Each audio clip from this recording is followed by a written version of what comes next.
I want to start this deep dive with a visualization. And I'll warn you, it's a little uncomfortable, but I need you to stay with me because it really sets the stage for everything we're going to get into today. It's a chilling starting point. It is. So just for a second, imagine you've just been born. But you aren't born into a family or even just into poverty. You're born as property. We're not talking about being lower class here. We're talking about being an asset class, like a stock or a bond. Exactly. Your name is written on a wax tablet, and right next to that name, there's a number. And that number is your price. You're just a line item in a ledger, somewhere between the cost of grain and the price of a new mule. And the typical Hollywood image that comes to mind is what? Spartacus with a sword. Right. Your brain goes to one of two places. You're either leading a rebellion or you're chained up in a salt mine waiting to die. Which is the standard drama. It's cinematic, it plays well. But the sources we're digging into today, what they call the Freedman's Blueprint, they just flip that script entirely. Yeah, they do. They suggest that for a very specific type of person in Rome, the way out wasn't through violence, it was through, of all things, accounting. That's the core premise that just grabbed me. The idea that ancient Rome was one of the few places in history where a slave could start at, well, at less than zero, really. Negative status. Negative status, and strategically climb to the absolute top of the financial ladder. And strategically is the key word, isn't it? This wasn't luck. It wasn't about having a kind master who just felt sorry for you. It was a systematic approach, a blueprint. So that's our mission today. We're going to unpack this Freedman's Blueprint. We're going to walk you through the life cycle, step by step, of a Roman slave who goes from being an invisible bookkeeper to a seriously wealthy power broker. It's basically a master class in economic mobility from inside a system that's designed to keep you trapped forever. Okay, so let's set the scene. The source puts us right in the thick of it, the Suburra district. Now, for anyone who knows their Roman geography, this is not the postcard version of Rome. Oh, not even close. This is the underbelly, the high-density, lower-class part of the city.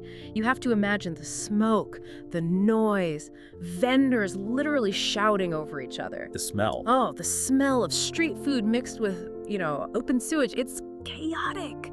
This is your entire world. And right here is the first huge fork in the road. Most slaves in this spot, they're sent to do manual labor, the fields, the mines. And if that happens, the blueprint is over before it starts. But for you, in this scenario, you get assigned to the household administration. You're chosen for mental labor. You become what they call a dispensator or a calculator. Bookkeeper. Which to our modern ears sounds incredibly boring. You think, great, I get to do data entry for the rest of my life. But in this blueprint, why is that the winning lottery ticket? You're still a slave, you're just counting somebody else's money. Because Rome doesn't really run on sword. I mean, the legions defend the borders, sure, but the city itself, the actual economy, Runs on records. It runs on records, it runs on debt tablets, green inventories, shipping contracts, interest rates. And if you're the person holding the stylus, you're the one who can see the matrix. You see how the capital actually flows. The source makes this really sharp point about invisibility. It says the men with real power in Rome don't carry weapons, they carry information. And as a slave in the room, you are completely invisible. Right. Think about it. You're standing in the corner while your master is negotiating some huge deal. People don't lower their voices when the furniture's in the room. And they don't lower their voices when the slave is in the room. Exactly. So you hear and see everything. So you know who owes money to your master. You know who's cheating on their contracts. And here's the big one. You know who's bluffing. You see some senator strutting around the forum, acting like a master of the universe, but you know he's drowning in debt. Because you saw the ledger. You know his liquidity is zero. You know the truth behind the performance. So the first step of this blueprint, it isn't about making money yet. It's information arbitrage. You're building a mental database of leverage. You're learning how the economy actually works, not how the elites pretend it works. That education at this stage is worth more than gold. Okay, but here's the part that always trips me up, and I think a lot of people get stuck here. You have all this knowledge, but you're still a slave. You don't own anything. How do you start building your own stack? Well, that's where the peculium comes in. The peculium. Okay, break that down. That sounds like a technical term. It is, and it's this fascinating legal gray area. Legally, a slayer is property. But by custom, slaves were allowed to have their own savings, a kind of personal fund. So wait, I have to stop you. Why on earth would a master allow that? Why would you let your property start building its own wealth? It feels like you're just giving away profits. Incentives, it's pure incentives. Yeah. If I want you, my bookkeeper, to manage my business aggressively and find every last bit of profit, I need you to have some skin in the game. If your little peculium grows when my business grows, you're going to work a lot harder. It's basically a performance bonus. Got it. So it's like a little corporate account. Yeah. And you get to keep a percentage of the yield. Exactly. And for you, this is everything. You use your inside knowledge to spot little deals, you invest your peculium, and you just start to snowball that capital. Yeah. You're hoarding information, and you're slowly, quietly filling this pot with coins. So you spend your youth doing this, watching, listening, saving. Then we fast forward, you're say 18, maybe 20 years old, and your master offers you freedom. And this is where we really have to deprogram our modern minds. We think of manumission, the freeing of a slave, as this act of charity. The master has a change of heart. But the source implies it's not that at all. It's a cold, hard business calculation. It's an investment strategy. Think about it from the master's point of view. I have this brilliant bookkeeper who knows my business inside and out. If I just set him free and say goodbye, that is a massive loss of human capital. I just lost my best asset. Okay. But if I free him, he becomes a libertus, a freedman. A libertus? Yeah. So what does that status change legally? A lot. You're no longer property, you're a citizen. But, and this is a huge but, your former master is now your patron, and you have legal obligations to him. It's called obsequium. Obsequium, that sounds a lot like obsequious. It shares the same root. It Yeah. means respectful compliance. You owe him a certain number of work days a year. You owe him loyalty. You often have to leave him something in your will. You can't sue him. So you're free, but you're not really free. You're still in his orbit. You operate in his shadow. But the blueprint argues that his shadow is exactly where you want to be, because think about the asset stack you now have. Okay. You've got legal status, you've got a Roman name, usually taken from your master's family, which carries weight, and you have instant business credibility because you're backed by this powerful patron. I see. So freedom isn't the end goal. It's just the entry ticket to the real game. Exactly. Without the patron, you're just another guy on the street with no connections. With the patron, you're an operator with backing. It's the best of both worlds. Okay, so you have your freedom, you have your patron, and you have your peculium savings. You're young, you're hungry. What's the first move? Do you, open a pottery shop? The source is very clear on this. Absolutely not. You don't get a flashy storefront. You become a middleman. You get into logistics. A connector. Yeah. Rome was a logistical nightmare. Just think about it. You've got grain coming from Egypt, olive oil from Spain, wine from Gaul. The supply chains were messy and unreliable. There's no FedEx tracking number. No. And the blueprint has this great line, friction is profit. Friction is profit. That sounds like something you'd hear in Silicon Valley. It's a timeless economic principle. You find the grain supplier who has too much stock and connect him to the baker who's about to run out. You take a cut, you solve their friction. And because you spent your youth doing the books, you already know who all these people are. You know who's reliable, who pays on time, who to avoid. Yeah. You're hustling down at the port of Ostia. This is the grind phase. You're arguing with ship captains, getting your hands dirty. Now, the source walks us through this one scenario that really highlights the risk. They call it the Nile gamble. And I'll be honest, this part stressed me out just reading it. Oh yeah. This is the moment where you push all the chips into the middle of the table. This is the pivot from just making a living to building a real fortune. So walk us through how this works. A rumor starts going around the port. The rumor is that the Nile's annual flood was weak this year. Now, to the average person on the street, that's just weather news from far away. It means nothing. Right.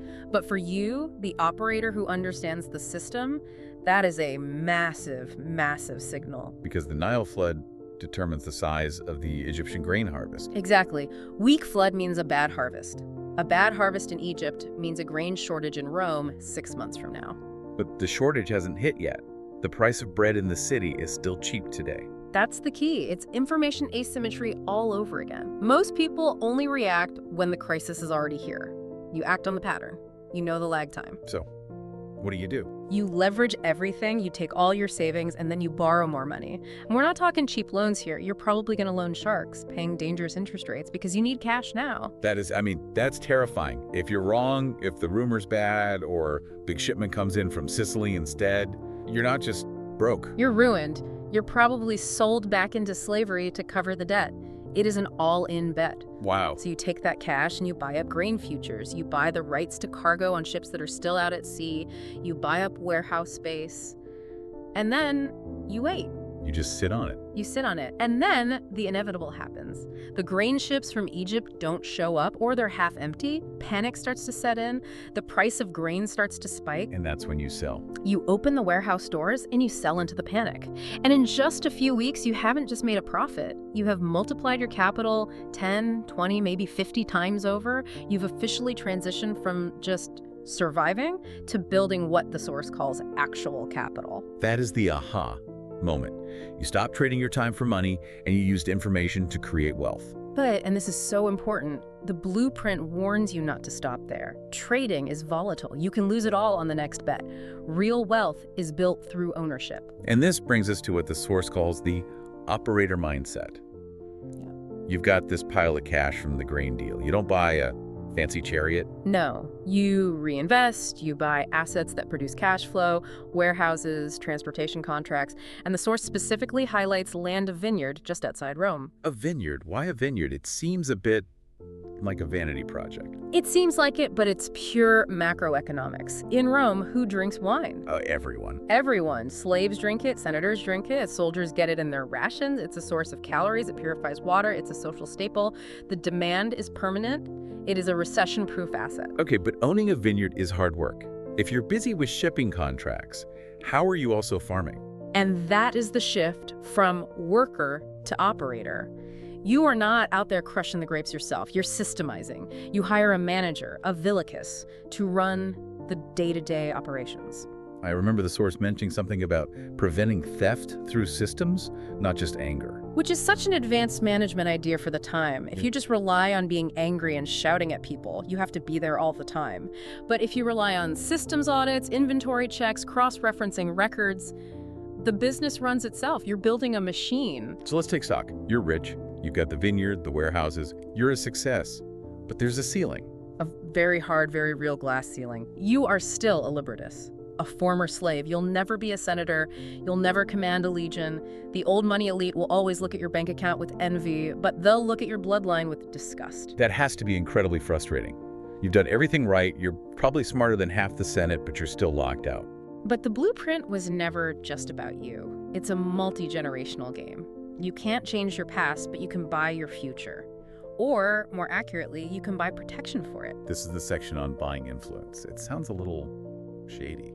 It is, in a way. I mean, wealth in a place like Rome needs protection. If you're just a rich guy with no powerful friends, you are a juicy target. You have to buy safety. So how do you do that? You can't just walk up and bribe the emperor. No, it's much more subtle. You find a young, ambitious politician from a good family who's cash poor. Maybe he wants to run for public office, which requires spending a fortune on public games to win votes. And he doesn't have the money. He has the famous name, but no cash. You have the cash, but no name. It's a perfect trade. It's a perfect trade. You finance his games, you pay for the gladiators, the feasts, you lend money to a rising military officer who needs to equip his men. You're not buying titles for yourself, you're buying access and IOUs from the people who hold the titles. You're the power behind the throne, or the wallet behind the magistrate, anyway. That's it. And while you're managing all this, your son is doing something completely different. He's studying. He is not learning how to balance a ledger. He is studying rhetoric, law, philosophy. He's learning Greek. He isn't learning to work, he's learning how to rule. So the end goal, the whole point of the blueprint, is to rewrite the family's bloodline. Yes. The son of a freedman, if the father is wealthy enough, can enter the equestrian class, the knights. And his son, he can be a senator.